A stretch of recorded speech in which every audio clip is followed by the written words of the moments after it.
So sa wakas mga sangkay, huli po itong si Zaldico. Bistado po.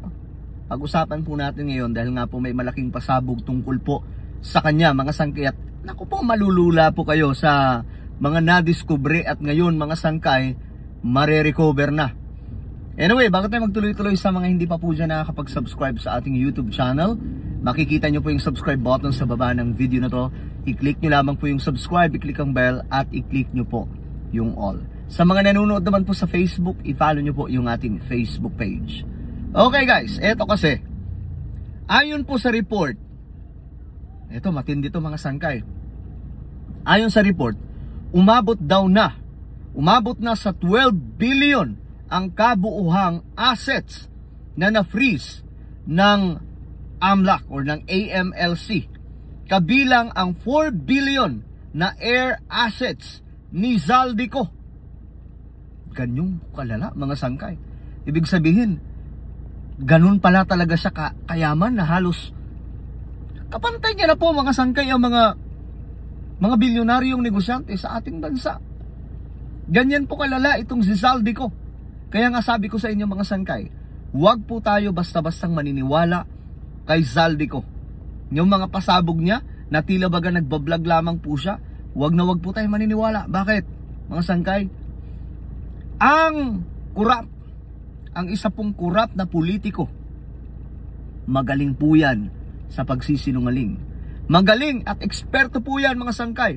Isa sa napansin ko mga sangkay na kasinungalingan niya, yung sinabi niya, no?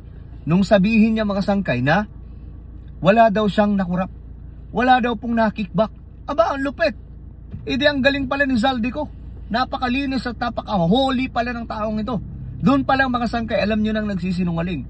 Dahil dito, pinapatunayan mga sangkay, ayon po sa report, umabot na sa 12 billion ang kabuuhang assets na na-freeze. Pakinggan po natin, ito yung report ni PBBM. Lahat, ito patuloy sa aking pagre-report sa inyo tungkol sa mga development sa mga kaso na hinggil doon sa mga flood control project. At i-report ko po na ngayong araw yung AMLAC, yung Anti-Money Laundering Council, ito na, nakakuha na po ng 2 freeze order. This brings the total amount of assets frozen to about 12 billion pesos. Grabe, 12 billion pesos, dude!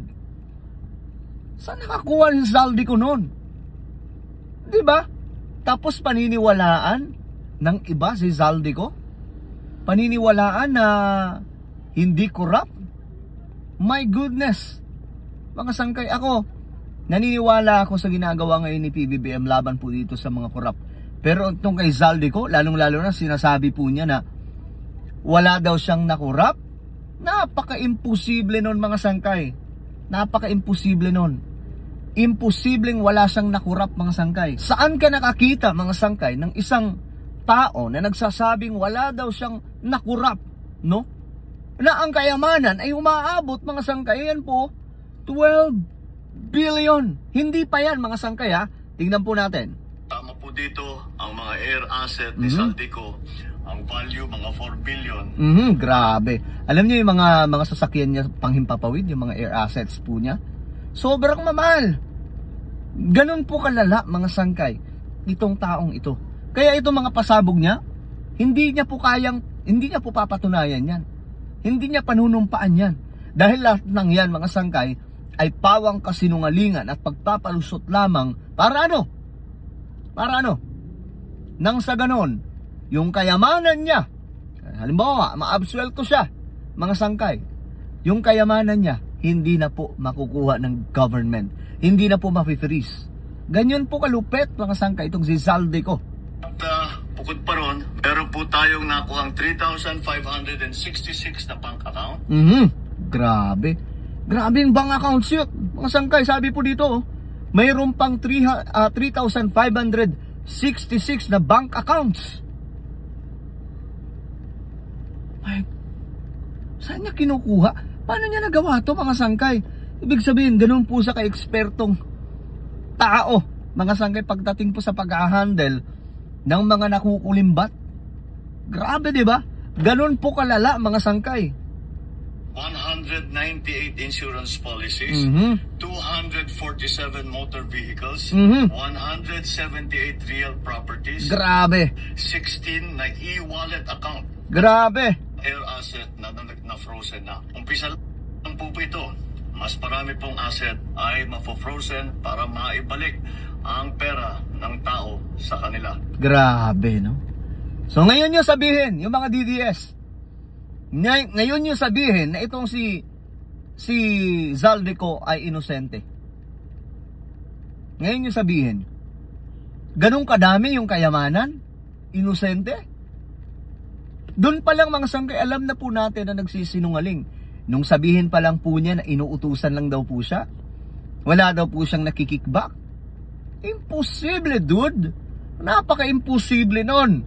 O, pakinggan pa natin. Ito po yung aming pangako that the money of the people will be given back to the people. Pero Yun. din pong development, yung ICI at saka ang DPWH, magsusumite po ng ebidensya sa ombudsman. Yun. And magrekomenda sila ng kaso ng plunder, anti-graft, bribery, conflict of interest. 8 congressman na may-ari ng mga construction company. Nako, yari, may mga congressman pa, may 8 pa. Nasabi ko na nga ba mga sangkay, ito mga congressman, kabilang po yan. Hindi naman lahat mga sangkay, pero marami sa kanila. Kabilang daw po ito, sabi ni PBBM. Ang pera ng tao sa kanila. Ito po yung aming pangako that the money of the people will be given back to the people. Pero din pong development, yung ICI at saka ang DPWH, magsusumite po ng ebidensya. Magsusumite ng ebidensya. Ombudsman, and magrekomenda sila ng kaso ng plunder, Plunder at graft, bribery, conflict of interest sa 8 congressman 8 congressman na ano? na may-ari ng mga construction company na may proyekto sa DPWH. Grabe, kasi bawal yun mga sangkay. Congressman ka, tapos may-ari ka ng mga construction company? Ang lupit! Ginamit ang pagiging congressman para maghakot ng mga project mula po sa government. So doon na mga sangkay. The rest is history. Ano? Kung paano po tumakbo yung sistema ng korupsyon. Matagal na po kasi itong nangyayari mga sangkay. Matagal na. Nagkataon lamang po na si PBBM lang ang may bayag na presidente na humarap sa mga ito. Diba? Lastly, meron po akong ipabanggit sa inyo. Dinapitan po kami ng abogado ni Zaldico. O, nilapitan ng abogado ni Zaldico. Nako, ito na ang revelasyon. At nagtatangkang mag-blackmail. Kung hindi po namin kakanselihin daw ang passport niya, hindi na raw siya maglalabas ng video. I do not negotiate with criminals. Grabe. Grabe, ang lupit. Ang sabi daw mga sangkay ni Zaldico, ninegotiate ng lawyer ni Zaldico. Kung sabi ni PBBM, ang banta sa kanila may ilalabas daw pong video. Pero kung hindi kakansilahin ang passport ni Zaldico, hindi na ilalabas ang video. Ang galing, 'di ba? Ang galing.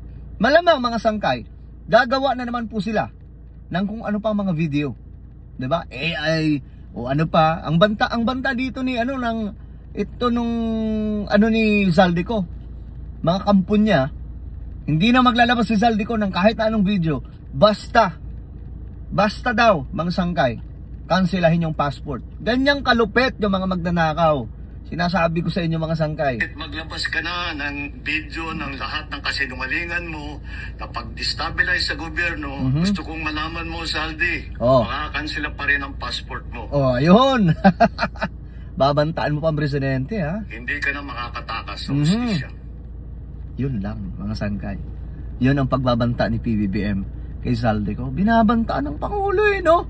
Grabe, ang lupit mo naman. So ito mga sangkay, ito yung kayamanan ni Zaldico. Pakinggan po ninyo. Umabot na sa 12 billion ang kabuuang assets na na-freeze ng AMLAC. Kabilang ang 4 billion na air assets ni Zaldico. Diyos mo, marimarang lala mga sangkay. Tapos ito pa, mayroon din daw pong 3,566 banks. Banks account. 198 insurance policies. 247 na mga sasakyan. 178 real properties at 16 e-wallets. Ganong kalala mga sangkay si Zaldico. Abangan po natin. Ibang klase itong taong to. Malala to mga sangkay. Grabe, di ko ma-imagine na may ganito palang klaseng politiko. No? Ano po ang inyong opinion? Comment down below. I-share nyo po ang video na to. God bless everyone.